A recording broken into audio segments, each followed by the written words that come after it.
Geometry, Chapter 6, Lesson 4, and we're going to look at, is the parallelogram a rhombus or a rectangle? And much like we did in Lesson 6.3, we're going to use the converse of what we learned so far in this lesson to determine whether a parallelogram is a rhombus or a rectangle, or maybe even a square. And again, what we just talked about in this lesson was that if the parallelogram is a rhombus, these two additional characteristics are true. And again, that is a conditional statement. If it's a rhombus, then the diagonals bisect the two angles, and if it's a rhombus, the diagonals are perpendicular. And additionally, in a rectangle, if it's a rectangle, then the diagonals are congruent. So we've learned all that from lesson 6.4 so far. So if we want to prove this, is it a rectangle or is it a rhombi? We can use the converse of these just like we use the converse of the other ones. The converses would be then if the diagonals bisect the two angles, then we know it's a rhombus, or if the diagonals are perpendicular, then it's a rhombus. And if the diagonals are congruent, then it's a rectangle. So again, applying the converse allows me to prove whether these parallelograms that we're looking at are these special parallelograms, rhombi or rectangle. Now remember, the square has all of these together, meaning if any of these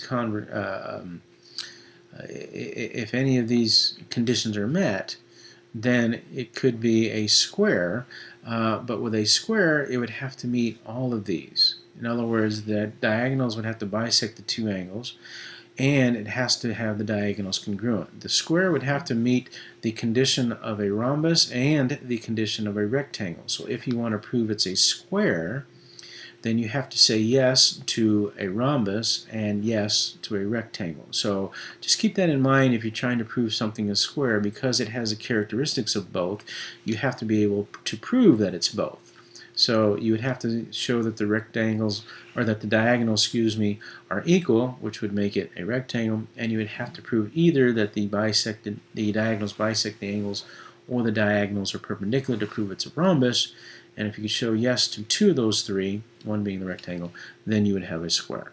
So to summarize everything that we should know from lesson 1.4 then is that we have these additional special parallelograms, the rhombus that has the diagonals that bisect the two angles and the diagonals that are perpendicular, and in a rectangle the diagonals are congruent. And again, remember that all of these parallelograms, all of these special parallelograms, keep the characteristics of all parallelograms, which means the opposite sides are congruent, the opposite angles are congruent, and the diagonals bisect each other.